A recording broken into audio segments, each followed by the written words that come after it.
సుందరాయ శుభాంగాయ మంగళాయ మహోజసే సింహశైల నివాసాయ శ్రీ నృసింహాయ మంగళం.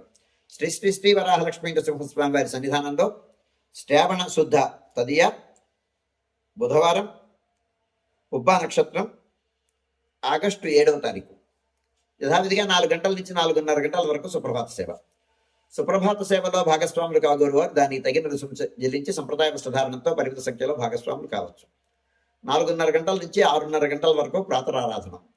ప్రాతరారాధనలో భాగస్వాములు కాగోరు వారు దానికి తగిన రుసుము చెల్లించి సంప్రదాయ వస్త్రధారణంతో పరిమిత సంఖ్యలో భాగస్వాములు కావచ్చు.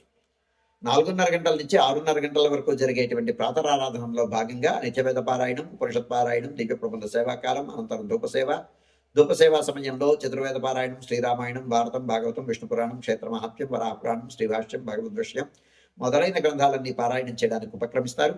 అనంతరం బాలభోగ నివేదనం అయిన తర్వాత నిత్యహోమం, బలిహరణం అయిన తర్వాత మంగళాశాస్త్రం, చాతుర్వర్గోష్ఠి, తీర్థ వినియోగం అయిన తర్వాత చుట్టు సన్నిధుల్లో మంగళాశాస్త్రం పూర్తి చేసుకున్న తర్వాత సుమారు 6:30 గంటల నుంచి సర్వదర్శనం ఆరంభమవుతుంది. 7:30 గంటలకు సహస్రనామార్చనం, 8:30 గంటలకు ఆర్జిత గరుడ సేవ, 9:30 గంటలకు ఆర్జిత నిత్య కళ్యాణం ఆరంభమవుతాయి. ఆయా సేవల్లో భాగస్వాములు కాగోరు వారు ఆయా సేవలకు తగిన రుసుము చెల్లించి సంప్రదాయ వస్త్రధారణంతో పరిమిత సంఖ్యలో భాగస్వాములు కావచ్చు. 11:30 గంటల నుంచి 12 గంటల వరకు రాజభోగ నివేదనం, మహానివేదనం. ఈ సమయంలో భక్తుల యొక్క దర్శనం నిలుపుదల చేయడం జరుగుతుంది.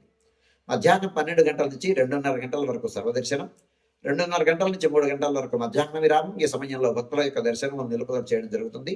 మధ్యాహ్నం 3 గంటలకు మధ్యాహ్న విరామం అయిన తర్వాత ఆస్థాన మంటపంలోకి సింహాసనంపైకి ఉత్సవమూర్తులు ఉభయ దేవేరులతో, ఆళ్వారులతో, ఆండాళ్లతో కూడి వేయించేస్తారు.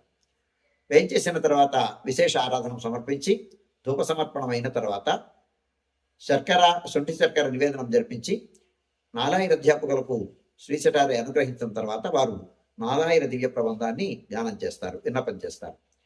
సేవాకాలం పూర్తయిన తర్వాత ఇవాళ ఉబ్బా నక్షత్రం ఆండాళ్ అవతరించిన నక్షత్రం. ఆ చాతుమర్ అంటాం, ఆండాళ్ తిరునక్షత్రం పుట్టిన రోజు సందర్భంగా విశేష నివేదనం. సుమారుగా 5:30 ప్రాంతంలో సుమారుగా 15-20 నిమిషాలు భక్తుల యొక్క దర్శనం నిలుపుదల చేసి ఆ సమయంలో భక్తులను అందరినీ ఖాళీ చేయించిన తర్వాత ప్రధానాలయం నుంచి విశేష నివేదనం అయిన తర్వాత మంగళాశాస్త్రం, చాతుమర గోష్ఠి, తీర్థ వినియోగం, ఆండాళ్ సన్నిధికి మర్యాద సమర్పణం, ఆళ్వార్లకి శ్రీశటారి సమర్పణం పూర్తి చేసుకున్న తర్వాత తీర్థగోష్ఠి అయిన తర్వాత ఉత్సవమూర్తుల్ని, ఉభయ దేవేరులను, ఆళ్వార్లని ప్రధానాలయంలోకి వేంచేపు చేసి ఆండాళమ్మ వారిని బేడా ప్రదక్షిణ పూర్వకంగా ఆండాళ్ సన్నిధిలో వేంచేపు చేసిన తర్వాత భక్తుల దర్శనములు, సర్వదర్శనములు యథావిధిగా కొనసాగుతాయి. 7 గంటల వరకు సర్వదర్శనములు యథావిధిగా కొనసాగుతాయి. 7 గంటల నుంచి 8:30 గంటల వరకు రాత్రి ఆరాధన. రాత్రి ఆరాధనలో భాగస్వాములు కాగోరు వారు దానికి తగిన రుసుము చెల్లించి సంప్రదాయ వస్త్రధారణంతో పరిమిత సంఖ్యలో భాగస్వాములు కావచ్చు. 8:30 గంటల నుంచి 9 గంటల వరకు సర్వదర్శనం, 9 గంటలకు ఏకాంత సేవ కవాట బంధనంతో ఈనాటి కార్యక్రమం సుసంపన్నమవుతుంది.